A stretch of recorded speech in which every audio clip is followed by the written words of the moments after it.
Hello, everyone, and welcome to our very first episode of Safari Mack Explores Antarctica. I'm Safari Mack, your guide and host, helping you make connections to the wild.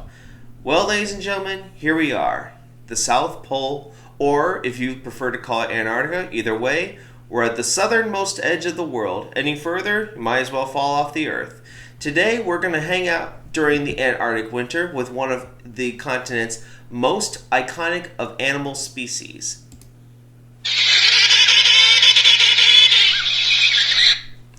The emperor penguin, or known by its Latin name of Aptenidites forestieri. Now, personally, we've already seen these animals in many documentaries and movies, but I would feel shamed if I didn't cover these animals, so that's what I wanted to start with today. But before we begin, if you're new to my channel, hit that like and subscribe button. Check out my Facebook page for content on conservation. And if you have a question about animals, or if there's an animal that you want me to do in the future, you just have to send me an email, which you will always find the link to down in my description below. But if you're ready, I'm ready. Let's go get started. Now, in addition to talking somewhat about its evolution as well as its family, I'm also going to talk about its original discovery. But first, let's get started with this. So the emperor penguin is obviously a member of the penguin family. It's actually the largest species of penguin, but it's only a part of the genus called Aptenidites, which includes also its cousin, the king penguin, which sometimes is mistaken for the emperor penguin. So here I wanted to show you exactly the differences between the two. Alright, and if you may recall, back in when we first landed in South America, we began our journey with the Magellanic penguin. And that penguin is a member of the Cepheniscus genus, or known as the banded penguin, while the emperor and the king are referred to as the great penguins. But here I just wanted to show you exactly what this was all, some of the differences. Now, I'm not going to talk so much about the evolution, as we've already uncovered that in the Magellanic penguin episode. However, I will tell you that through genetic and molecular evidence, we've been able to figure out that emperor penguins were thought to have branched off and started their own species somewhere around 40 million years ago. But today I want to talk a little bit more about their discovery. It was originally this guy, English zoologist George Robert Gray, who first described them back in 1844, but the naming of these animals is mostly accredited to these two. German naturalist Johann Reinhold Forster, and was accompanied by Captain James Cook, who was on his second voyage to officially discover all different points of the world and name as many different animals. So it was he who named the emperor penguins. Now, normally I would talk about their habitat, their lifestyle, and their breeding cycle, but we're going to leave the habitat and their lifestyle behind because the breeding cycle basically kind of covers all of it. So, picture it. Back in March, the emperor penguins are launching themselves out of the water after 3 months of feeding in the rich southern oceans. Their bellies full, they begin a 70 or more than 70, sometimes 75-mile trek inland to get to their ancient breeding grounds. But now, why do you think they would go in the middle of winter, right as winter's about to begin? And why would they go so far in?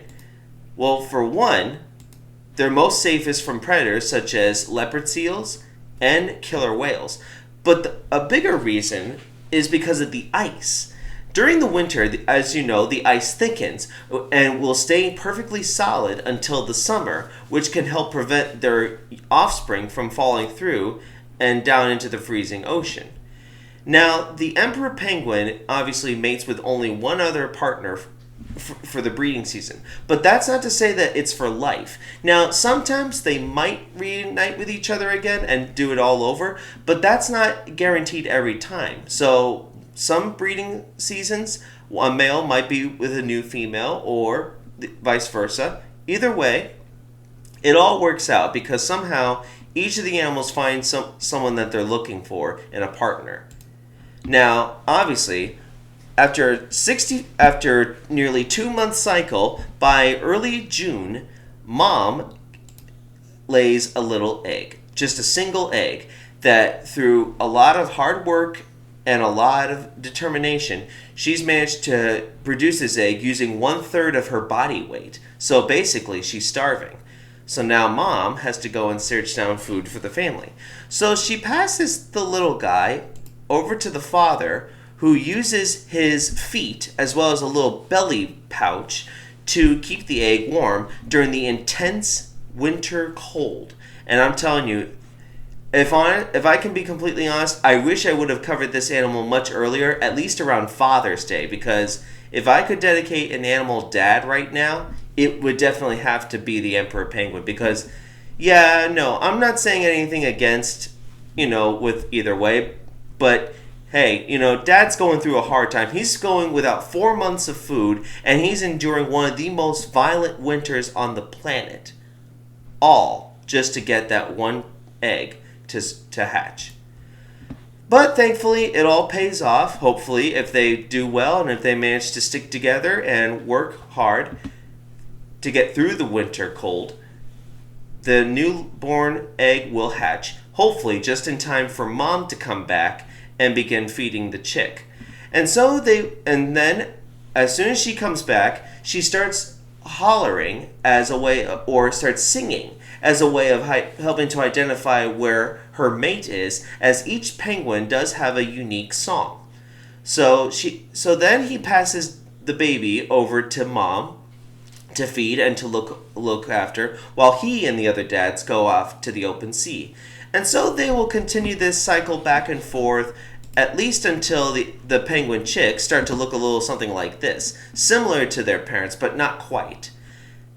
As soon as December comes, mom and dad basically head back to the water, they feed, they play, and in all likelihood, the baby will never see its parents again, but will stick with its own group. For the next 4 years, babies will live at sea, getting stronger, healthier, and more developed before they start to climb out of the water by the end of their 5th year to begin the long march and follow in their parents' footsteps. Now, I can tell you what, feeding a kid is a lot of hard work, and it is pretty hungry work. So let's go fishing at Iceberg Cafe. So on the menu today, you will find special Antarctic fish, krill, and squid. And it's not exactly the hardest. It's not so hard for penguins to find food. They can during their dives, they can hold their breath for over 17 minutes and at least 22 minutes, and dive to a depth of nearly 1,800 feet, approaching the bottom of the ocean itself to feed on these animals. But they will also, you can kind of see it in this picture, this is the head of an emperor penguin that was caught by National Geographic crew and had a critter cam, or a camera placed on its back, that didn't hurt the animal at all, but got amazing footage of them going down to the bottom and then heading straight up towards where underneath the ice is, and skimming for fish that might be hiding there, especially the special Antarctic fish, silverfish, that use their camouflage to hide amongst the ice shelves. But of course, since these animals are excellent hunters, nothing really escapes their eye. So during normal times, if they're not breeding, these guys will eat around 4.4 to 6.6 pounds of food a day. But of course, that will double, even maybe triple, right as they're getting ready to go out and breed again, or as they're trying to get food for themselves and for their growing chick. Now, we're going to end today's episode with their influence in the human world. Now, obviously, we have never had a permanent human settlement in Antarctica except for the research stations. But that's not to say that the whole world hasn't adopted certain ways of how they would love and admire these animals. Of one thing we all could agree on, these creatures seem to be symbolic as devoted parents and stewards of hardship. But there's more. You could see these. We have been able to see them on special penguin cruises. Never mind these king penguins, but of course also in zoos. They're a pretty big draw. SeaWorld San Diego is a big deal, though right now they currently reside at SeaWorld Orlando, and even the National Zoo has tried to acquire emperor penguins, and they did work for a while, but of course nothing lasts forever. But until next week with part 2, this is Safari Mack. I'll see you all out there.